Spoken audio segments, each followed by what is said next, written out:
Hey, this is your girl, the one and only Spicy, and I'm here today discussing healing after narcissistic abuse. And specifically, this topic is about getting to know the narcissist. Now, narcissistic people generally tend to follow the same strategies to cause havoc, destruction, and all around confusion.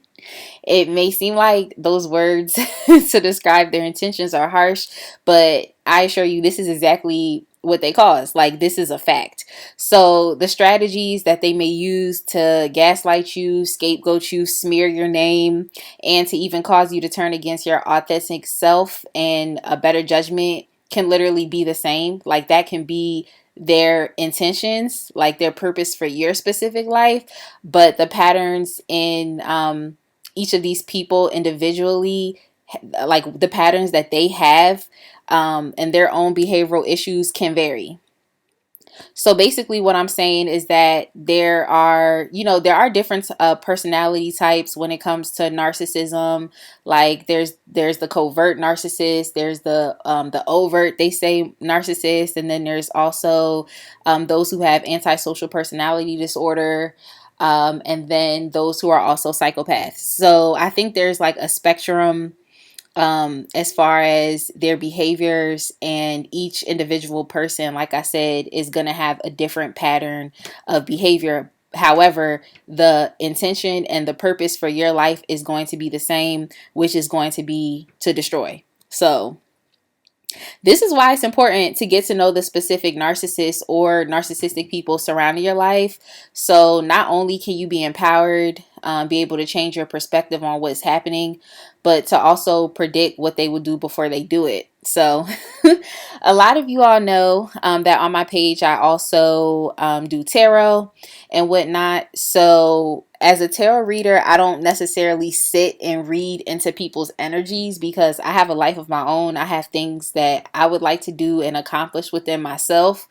So I don't sit there and read into it. However, once you do get to know these people, you accept that this is who they are.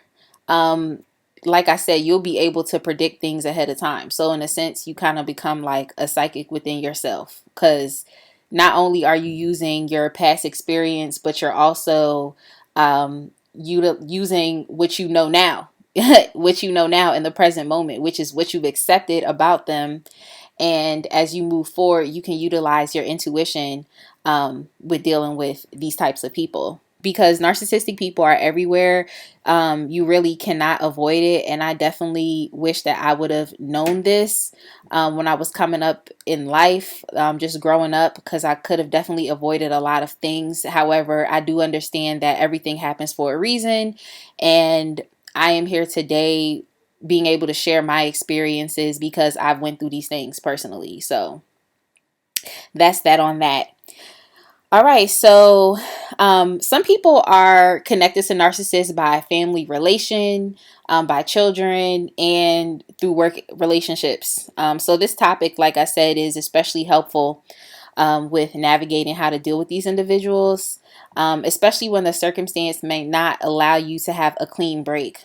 So clean breaks don't necessarily exist when it comes to narcissists, only because they won't let you go.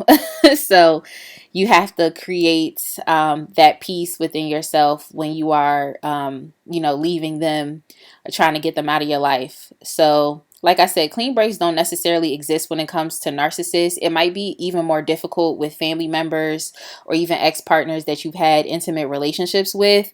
But I believe that once you begin to recognize their specific behavioral patterns, not just of narcissists in general, but the specific narcissist that you are dealing with, that you are experiencing, I believe that once you begin to recognize their behavioral patterns, then no longer will you be surprised, and you definitely will not get your feelings hurt. So essentially the goal at the end of the day is to accept and then to have zero expectations.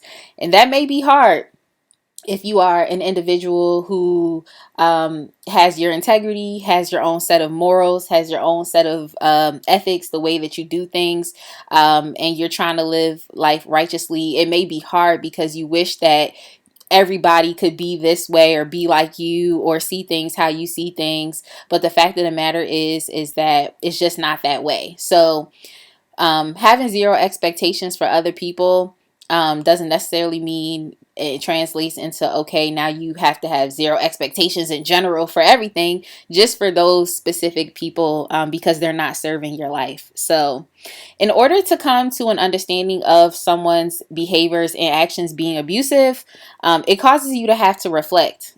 So reflection is so very important. Reflection is so important. In a way, I believe that it's impossible to not reflect. I mean, it happens though. It definitely happens at different times where things occur and you may not sit down and take the time to think about it. And so that's why reflection is good, because you're able to kind of stop, what is presently happening, and to reflect back on the past and start to like piece things together and look for answers. So that's why I said it's kind of impossible to not do, especially when you're someone who definitely wants to come to a better understanding. Reflection is definitely going to be key. Like I said, it's about connecting the dots. You can go from one experience to the other, kind of like regression, just to add stuff up so that the whole picture becomes clear. It's very similar, like I said, to completing a puzzle, but like one of those 1,000+ piece puzzles. It's going to be kind of like that. It's not challenge. It's challenging. It can be, but it's not impossible to do, especially if you want to get real with yourself. So that's really what it is. It's like getting to know the narcissist is about getting real with not only who that person is, but within yourself as well, and accepting, because you have to impart a lot of forgiveness upon yourself for the decisions that you made or the things that you did while you were with this narcissist, the abuse that was going on, and even the toxicity. And you do have to forgive yourself, but at the same time, you want to make sure that, like, through the forgiveness, you're not shaming yourself, you're not guilting yourself. Like, you're just a regular human being like the rest of us that's really trying to understand things better and progress and move forward. So forgive yourself also as you're doing that reflection. So yeah, reflection is very important. You really have to get to know who the narcissist is. Narcissists, they're abusive. Narcissists are liars. They lie, they steal. Some narcissists will even physically abuse people, sexually abuse people. And that's where you kind of see all of those stories that are in the news. And you hear about all of these things going on in the world, from lower vibrating people. And that's typically where the narcissists lie. So narcissists do lie, they steal, they abuse, they do things for their own gain, and they're very, very, very selfish and self-serving people. So if you don't really fit into the narrative of what the narcissist sees you as, or if you don't do what they want you to do, or if you don't allow them to control your emotions, and you don't filter your whole sense of self through them, that's when the abuse typically will turn up. The abuse, that's when it will literally go from 100 to 1,000. So get to know who the narcissists are, like I said, so that you don't have your feelings hurt. In my own personal life, I didn't even realize that I was dealing with so many narcissistic people. I didn't really understand it. I just knew that, some friends had some toxic qualities. I also knew that there was some toxic qualities that used to come up to the surface within myself when I was around these people, which isn't necessarily a bad thing. I think people are there to trigger you so that you can heal and that you can do something different. So, that's there for a reason. These things happen for a reason. You meet people for a reason. But the narcissist is a different type of person. Get to know the narcissist so that your feelings aren't hurt. Understand that these aren't necessarily people that you can trust. They're not people that you can rely on. They're not people that you can depend on for anything. You cannot seek validation from a narcissist. They won't give it to you. If you want trust, if you want care, if you want actual, true, unconditional love, to understand you're not getting that from a narcissist, and you definitely are not getting support, especially if it doesn't fit within the narrative of what their purpose is for you. Narcissists don't support. That's just they don't do it. They can't. They don't have empathy. So if you, like I said, don't fit into the narrative of who they see you as or what they think that you can do for them, then they're just gonna throw you away like a piece of trash, essentially. And that's facts. Like, you can definitely hear countless experiences of people that have dealt with narcissistic parents. They've had narcissistic, toxic friends that they've had to let go, and then also even ex-partners. And it is definitely challenging to have to let these people go, but there's just countless experiences. In my own personal experience, like I said, I've dealt with narcissistic family, narcissistic partners, even single parenting, and my child's father being a narcissist, and whatnot, and just the difficulties with that, which I look forward to sharing the different topics of co-parenting with the narcissist. However, once I started to, like I said, empower myself, once I started to reflect, and then to also change my perspective. So instead of thinking, why is this person doing this? I started to look at what they were doing. So kind of taking my emotions out of it and just looking at the facts that are on the table. And oftentimes you have to do that in order for you to be able to see things clearly. A lot of people thrive within their emotions and, just feeling one way or another. But I'm a human being and you're a human being also. Like, you understand that when it comes to emotions, they change all the time. Some people make decisions based off of their emotions solely, and they might have a lack of, impulse control. They might just do things all willy-nilly out there. There really isn't any method to the madness at all.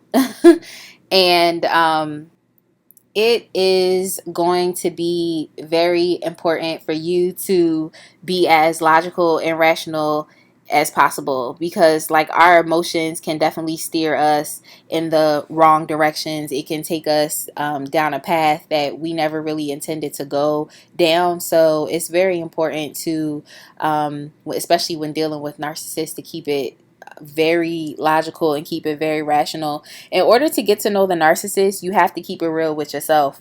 You have to keep it real with the fact that this person that is in your life isn't necessarily helpful, and they're not a good person to have around. They're not consistent. They don't support. If anything, they just hate and want to compete. And that's really another thing that narcissists do, and how they are. They're very focused on competition. They're very focused on hating. And they put you in these invisible competitions, like invisible competitions. They put you in these competitions that don't even necessarily exist. So, for example, you could be in a friends group, especially in a friends group with other girls. And when you're going out, if you have a narcissistic friend, if you have a narcissistic friend, I mean, at this point, you don't know they're narcissist, especially if they're still around. You may not know, if they haven't gotten out of your life, if you haven't removed them yet, you might still be on the fence about them, or you just don't know. But narcissistic friend, that person might try to compete with you. So they might try to one up your outfit or try your makeup style and try to do it better. I don't know, they just put you in these invisible competitions. So get to know the narcissist. Get to know the fact that they're not a trustworthy person that you should have in your life. And they also inspire fear, and they also inspire insecurities. So get to know the narcissist so that you don't get your feelings hurt. That's the worst thing in the world, is depending on someone heavy for so much, and then even depending on them for validation and support, and then you find out at the end of the day that this person's really a hater, or this person was actually working against you to your own demise. So I'm gonna keep saying this. Get to know the narcissist so that you don't get your feelings hurt, so that you don't put a lot of time, energy, attention, so you don't try to plan things with these people, or even if you're in business with these type of people. So it's just about knowing these things so that you can move forward and better protect yourself. Get to know the narcissist so that your feelings do not get hurt, because they will get hurt if you continue to trust these people. It really will, and you'll be continuing, more trauma, more depression, and more anxiety, and that's really not a healthy way to live life. So with that being said, please make sure that you like, comment, subscribe, and let me know how you feel about this topic. I definitely look forward to talking more about narcissism and my own personal experience. So let's go ahead and get into it. This was your girl, the one and only Spicy, and I will see you in the next episode.